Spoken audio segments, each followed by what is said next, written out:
Hey everybody, it's Jason Blaha with Ice Cream Fitness here. And once again, it is time for the Gear Talk with Jason Q&A.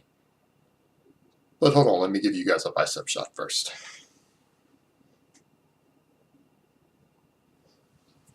Alright, I pulled a couple of the questions this time from private messages because I thought they were pretty good.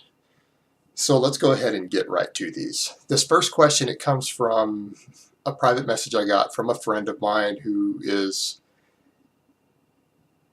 to put it mildly, a heavily enhanced power lifter, using around 2 grams of gear a week. All right, his question is, should you use AAS, which is anabolic androgenic steroids, if you're insecure and your goal is to look good to get chicks? Not just no, but hell no. If your goal is just to look good to get chicks, first of all, your insecurity is the biggest issue. Confidence will get you more pussy than a nice physique will. Period. Hands down. I've seen 300-pound fat guys who have great senses of humor and who are confident pull hot chicks at parties and clubs and things over the years. And I've seen insecure guys with great physiques not get laid at all. So, absolutely not. And secondly, if that is your goal, you don't have serious goals.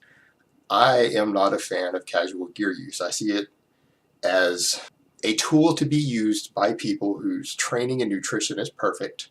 They've built a foundation and they have very, very serious goals. And I'm not saying IFBB pros, but I mean, I would lean towards people who want to compete in something. But just to get a nice physique that the average person would say, wow, that guy looks really good. You don't need drugs for that. You need to quit being a lazy pussy. You need to learn how to work out correctly. You need to learn how to eat. You need to learn how to track your calories and macros. You don't need drugs. All right, next question. How would you approach gear as an older lifter looking at it as a substitute for HRT but still wanted more gains than HRT can provide? I'm going to assume by older we're talking over about 40 or 50. In that case, the first thing I would look at is you do have to consider your overall health. So I would say for that person, obviously you would blast and cruise. But I would say that your time cruising every year would need to exceed your time blasting. Like I might even say for that person, they might only want to blast twice a year for 8 to 10 weeks, and the rest of the year run something like 200 milligrams of testosterone. Something just slightly above HRT doses. And since you're older, you probably are a little more financially secure. Get a lot of private blood work done, especially during those cruises. Check your E2 levels, watch your cholesterol, get your blood pressure tracked, do all of those things, look at your long-term health. And the same thing when you go to do your blasts. As you're older, you need to worry about things like your prostate and things. So start looking at the different side effects of compounds and how they affect you personally.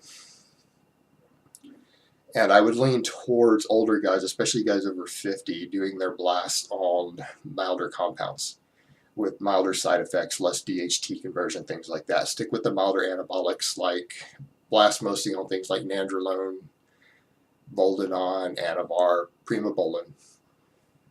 Again, your more anabolic compounds for the most part, and keep the test doses fairly low. And that would be my advice for the older guys who want to get more out of it. They want to make more gains than they can make on TRT, but they want to stay relatively healthy up into their 60s and 70s. All right, next question. Please explain more on equipoise. As a standalone, can the dosage be taken in one injection once a week, or does it have to be spread out through the week? Thanks in advance.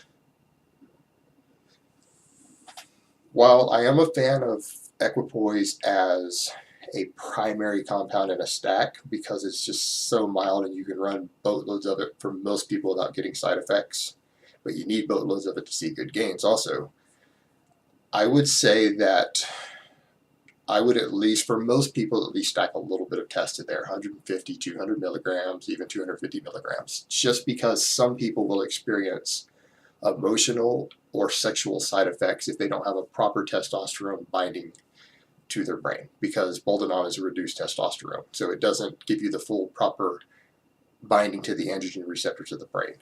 It's not going to, and you can lose aggression in the gym in theory, you can lose sex drive and stuff because of that. So again, we're dealing with a compound that if anyone actually believes in roid rage, well, you can forget it with drugs like that. They don't even produce the right effects in the brain that normal testosterone does. You could actually lose aggression in theory. But all of that being said, I wouldn't necessarily, unless you know you do well with a standalone, you can try it out. I wouldn't do it as a complete standalone, but you can do it as the primary compound in your stack. Now, Boldenon has an insanely long half-life because of the ester attached to it most of the time, the most commonly available form. So once a week injections are fine. The half-life on it is somewhere between 14 and 16 days. There's absolutely no need to inject it more than once a week. And actually, this was Lee Haney's favorite compound, and he used to inject it once every 10 days and did great on it. So that you don't need frequent injections on it at all. All right, next question. Do you like T3 for cutting, and any tips or things to watch out for? Can it be taken alone or should it be stacked? I covered this a bit last time, I think. I discussed specific doses. I'm not going to get into that anymore, but I will say that for enhanced people, T3 should be your primary cutter, and I don't know why some people are so reluctant to add it in. It is probably the safest, lowest side effect fat-burning drug you can get. Ephedrine and clenbuterol are higher side effect and more dangerous than T3 is. Your only concern is, again, thyroid shutdown, but it's very, very rare for people who don't just abuse it. So it shouldn't be a concern. Now, you do want to watch for things like lethargy, excessive sweating. These are side effects that you can experience. They're not necessarily health risks, but they are side effects that you need to worry about. You do need to watch things like blood pressure on it, but for the most part, yeah, I love T3 as a cutter. And for people who are enhanced, this should be your go-to first-line cutting compound because it lets you bypass so many of the other rules that naturals have to obey. It lets you bypass the need for diet breaks. It lets you bypass metabolic slowdown because your metabolism is completely controlled by the amount of T3 you take. No amount of dieting is going to make your metabolism slow down until you come off of it. So it should be your front runner. Now, as a standalone, if you mean without any anabolics, I would be very reluctant because the doses that you see good fat burning on can be catabolic to muscle tissue. So I don't really think people who don't use anabolics should be using it. And it also begs the question of if you're willing to use one exogenous hormone to achieve your physique goals, why wouldn't you use other ones that are relatively safe and insanely effective? So to me, someone who would use T3 but they wouldn't use testosterone is I don't understand the logic. I don't see any reason why a person would do that. And you're not natural once you use either one. You're completely not natural. To me, I don't see the logic why you would do that. Now, if you're using anabolics also with it, can you use it as a standalone fat burner? Absolutely. And for a lot of guys, it can get you all the way to contest day as a competitive bodybuilder. And I think things like clen or ephedrine and things like that should be added in when you're stalling a bit and you need to get past a bit of a plateau, but you don't want to increase your T3 dose. But even compounds like clen and ephedrine are enhanced by T3. The T3 increases the sensitivity of the receptors to them, and then when you cycle off of them, you resensitize those receptors even faster.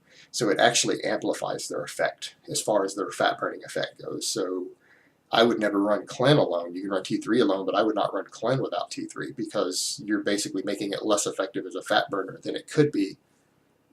So that's my take on that. All right, last question. You never give steroid advice for females, and what would you recommend for a first cycle for a female? That's a good point, and I apologize. I've been getting a lot of messages from females going, well, why don't you ever give us advice on this stuff? And I was not aware that I had that many female subscribers interested in the topic because my demographic says 6% of my subscribers are female, and I just assumed that I didn't have that many interested in gear.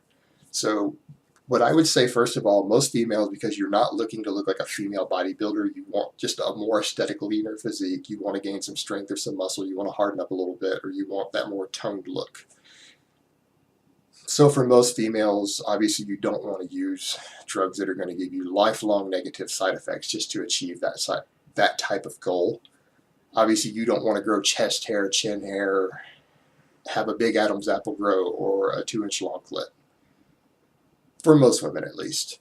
That's not something that they want because those are generally irreversible side effects. So you generally stick with the milder androgens. The plus side is that because of the way female androgen receptors work and them not having a lot of testosterone normally, that very small amounts of mild anabolics have very dramatic effects in females.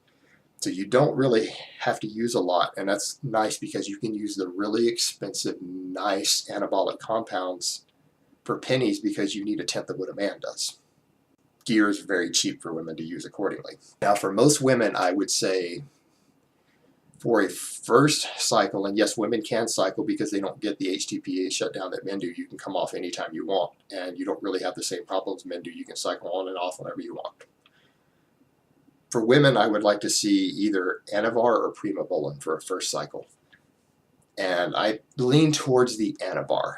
And in my experience, about 10 milligrams of Anavar, that's one pill, first thing in the morning, for about 8 weeks in a female will produce dramatic results. You will look noticeably different at the end of that 8 weeks. You're going to be stronger, you're going to gain muscle, you're going to lose fat. And a stack like that, you probably cost you 40, 50 bucks. So, and you should not get any side effects whatsoever off of that, period.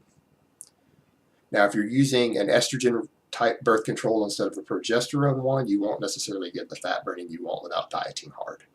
So keep that in perspective. But if you're not putting any extra hormones for birth control in your body, yeah, it will lean you out.